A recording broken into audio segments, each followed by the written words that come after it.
All right. Hello, everyone. So we are going to discuss about Coriolis force. Coriolis force is a very important topic. It has multi-dimensional impact over the surface that we call as advection winds as well as the geostrophic winds. So before understanding these complicated concepts, okay, let's first understand some of the basics of physics that will help us to understand what are these Coriolis forces. I have also included some of the animations to make the process simplified so that you could easily comprehend the domains and the tenant and the characteristics of this wind. Okay, so first of all, Coriolis force, it is a pseudo force that is not real. It is because of the rotation of earth.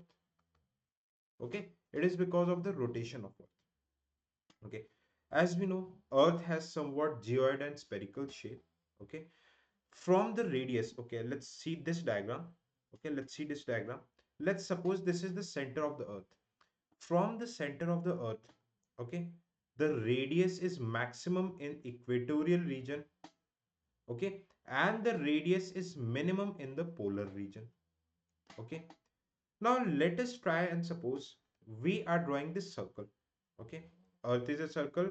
What we have done, we have just simplified the diagram of earth into a 2D circle. Okay, 2D circle. Now let's understand this. Suppose this is the center of the circle. A person is completing, a person named A, and there is a person named B. A person A is completing the complete circle, okay, and let's say in 1 hour. And the same person is completing the same circle in 1 hour. Okay, the distance of A is small, and but the distance of B is larger. So can you just tell me whose speed would be more? The speed of B would be greater than speed of A, isn't it? Because B have to cover greater distance and the distance that is covered by A would be shorter. But since they are covering the whole circle at same time, so obviously the speed of the B would be much more greater. Okay, this is the simple logic. Okay, and if I give the logic of physics, okay, when we read about the angular velocity, its formula is m omega square r. Okay, angular velocity. Okay, so we just have to focus on r. Okay, greater the r, greater the angular velocity. R stands for distance. In case of B, the distance is more, so the velocity would be more. In case of A, the distance is less, so the velocity would be less. Okay, so this is the simple for our concept. Now what's happening, let's suppose this is the surface of earth. Okay, what is the role of Coriolis force, especially in the surface region? Okay, when we are on the northern hemisphere,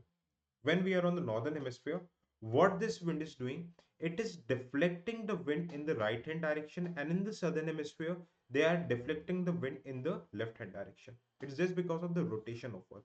Now let's understand the mechanism why it is occurring. Okay, you remember there is a term inertia. Inertia in physics, what do you mean by inertia? Okay, inertia means it is explained in the Newton's second law of motion. It means that we continue or we tend to stay in the same position, okay, on the application of external force. For example, when we are standing in a bus, when the bus suddenly stops, our body tends to jerk outward, we tend to fall. Why it is so? Okay, why it is so? Because of inertia. Because of inertia. All right, why? When we are in the motion, we are standing on the bus, our body is also in motion. But when the bus suddenly stops, our body tends to win the motion, so we jerk off, we tend to fall. It is basic inertia. It is explained in Newton's second law of motion. Now let's apply these two concepts in understanding Coriolis force. Okay, this is point A and this is point B. Okay, this is the equatorial part. Okay, equatorial part, and let's say this is the polar part or somewhere near temperate region. What we saw, the radius, the distance is maximum at the equator, so the velocity would also be maximum at the equator. The distance is minimum at temperate and polar region, so velocity would be minimum at the temperate region. Just this concept. Okay, we are fitting this earth surface over this circle. Okay, larger the distance, more the velocity; lesser the distance, less the velocity. Okay, now what's happening? Now let's understand this diagram. Okay, please see this diagram. Okay, what's happening here? Okay, this is the equatorial part. Okay, I would again play this diagram. This is the equatorial part where the velocity would be maximum. Okay, and this is the temperate part where velocity would be minimum. Now let's suppose when a wind in the form of cloud, okay, when a wind is moving from V max to V minimum, it will tend to move towards right hand side. Why it will tend to move towards right hand side? Because of inertia. Just because of inertia. Okay, how the velocity at the equator is more. Okay, so it will tend to follow the outer footsteps. Okay, and the velocity at the temperate region is minimum. Okay, so this part from the equatorial part, when the air particle will leave, it will move fast, and because of inertia it will surpass the region of temperate region. Just understand it like this. Okay, this is the plane part. What's happening here? This is the equatorial region and this is the polar region. Okay, here the velocity is maximum. We are talking about northern hemisphere, and here the velocity is minimum.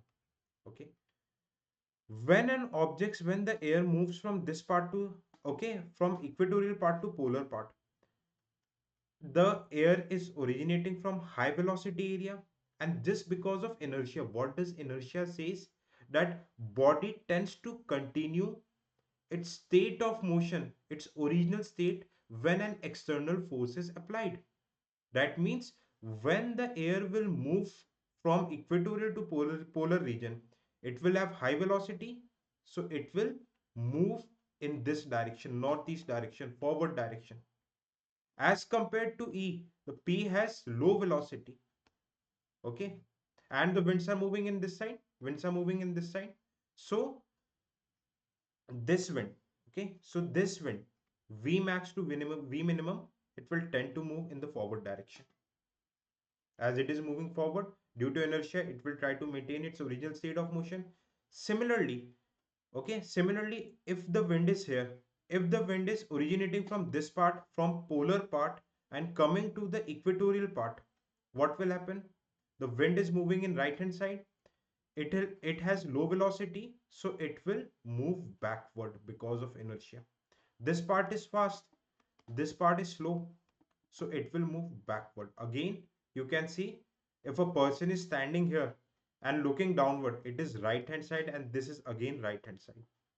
So did you got the explanation why the Coriolis force tend to deflect the winds towards right hand side in the northern hemisphere? The similar thing is happening in the southern hemisphere. How? See this. Okay, I'll just erase this. Okay, just a minute. Okay, see, this is fast, this is slow. Okay, so what will happen? Fast wind will move this side. Okay, if a person is standing here, it's his left hand side. Okay, so wind is deflecting left. Similarly, the slow wind will move backward. If a person is standing here, it is its left hand side, and left hand side. Okay, so similarly, in the southern hemisphere as well, the wind will deflect towards its left hand side. I hope it's clear. And we all know wind moves from high pressure to low pressure. All right. So this was the application of Coriolis force. Now, okay. Now we'll come to the tropical cyclones later on. Okay, Coriolis force has a very important aspect on tropical cyclones as well. Okay. Now let us understand. Okay, what is the other application of Coriolis force in the movement of wind? Okay, specifically the upper atmospheric circulation. Okay. Now, to understand this, we first need to understand that what are the forces responsible for the movement of wind. Let's say this is a 100 millibar high pressure belt. This is 90 millibar low pressure belt. We all know wind moves from high pressure to low pressure. Okay, so it is pressure gradient force, the difference between high pressure and low pressure. Okay, since the wind is moving from south to north direction, there is always a resisting force. There is always a resisting force that opposes the movement of wind. It is the frictional force. For example, when I'm driving a bike, okay, when the wind is moving, my head tend to move backward, opposite to my direction, opposite to the direction of movement of vehicle. It tries to oppose my direction. So it is frictional force. And the third part is Coriolis force. Let's suppose we are in the northern hemisphere. So this is from south to north, the wind is moving. So Coriolis force will act on right hand side, isn't it? Okay. So at the north, this is pressure gradient force, low pressure, high pressure. Okay. Reverse to it, we have frictional force, and towards right hand side, we have Coriolis force. So because of the pressure gradient force, Coriolis force, and frictional force, okay, these winds are these forces are very much dynamic. Wind will move somewhat towards this northeastern side, balancing all the forces, isn't it? I hope it's fair enough. You can see pressure gradient force, this part, Coriolis force, and the resultant part of the wind. Okay, moving forward. Now let us understand this. What is geostropic winds? How Coriolis force impacts geostropic winds. Let's understand this. See, what we have seen in this diagram,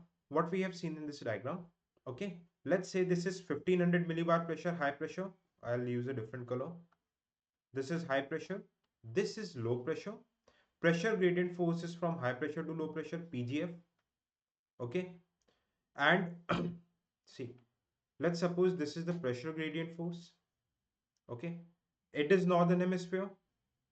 This would be the Coriolis force, isn't it? And since now we are approximately 2 to 3 kilometers above the surface of the earth, so there would be no frictional force. Frictional force would be absent. Why? Because there is no surface to offer friction. Okay, so the actual wind will move somewhat in this direction, actual movement of wind, isn't it? Now let us understand this is the phenomena. This is pressure gradient force, wind, and this is Coriolis force. Now, what is happening here? We know that this is the direction of wind. We know that to the direction of wind, Coriolis force is always perpendicular. This is wind, Coriolis force is always perpendicular. So, this is the new direction of wind. The Coriolis force will become somewhat in this direction. Okay, Coriolis force will somewhat become in this direction. Again, look at me very diligently. This is the second stage. This is the movement of wind, and Coriolis force is in this direction. Okay, this is the old movement of wind. Pressure gradient force is here now. Okay, high pressure to low pressure, Coriolis force is here. Since the wind the wind is being replaced by the pressure gradient force. Wind is moving, that means there is pressure gradient force. The new direction of wind would be the resultant of this force 1 and force 2, the resultant of pressure gradient force and Coriolis force. So the new direction of wind would be somewhat like this. Okay, it is the new direction of wind. Again, this is the new direction of wind. Okay, so the new Coriolis force would be somewhat like this. New direction of Coriolis force would be somewhat like this. Okay, now what was the original pressure gradient force? The original pressure gradient force was like this, pressure gradient force, and the new Coriolis force is like this, and this is the wind. If I just simplify the diagram, see, this was the direction of pressure gradient force, this is the new Coriolis force, and this is the wind movement. Why this is happening? It is changing so frequently. We know these forces are very much dynamic in nature, and their dynamicity has increased. Why? Because there is no frictional force, because we are 2 to 3 or 4 to 5 kilometers above the surface of the earth. So this is the direction of wind, which is moving 2 to 3 kilometers upside the surface, is geostropic wind. It is the point where pressure gradient force, now you can see this diagram, okay? This is pressure gradient force, this is Coriolis force. They are approximately 180-degree opposite to each other. And the geostropic wind, it is perpendicular to both pressure gradient force and Coriolis force. This is the moment when the geostropic winds, okay, the wind is parallel. These are the isobars. You can see these were the isobars, okay, 100 and 50, 1000 and 1500. It was just for it was just an example for your understanding. When the wind become parallel to these isobars, what are isobars? They are the places joining same pressure areas. When same pressure areas are joined by a line, when the wind becomes parallel to the isobars and perpendicular to the pressure gradient force and Coriolis force, and moving from west to east direction approximately above 3 to 4 kilometers above the surface of earth, they are said to be geostropic winds. The similar thing is happening in the southern hemisphere as well. The similar thing is happening, okay? It's not that difficult, okay? It's not at all difficult. Clear? So this was in northern hemisphere. Now let's understand its relation with tropical cyclones. What relation it has with the tropical cyclones? Why there are no tropical cyclones at the equator? Okay. The Coriolis force is directly proportional to the angle of latitude, maximum at the poles and absent at the equator. Why it is so?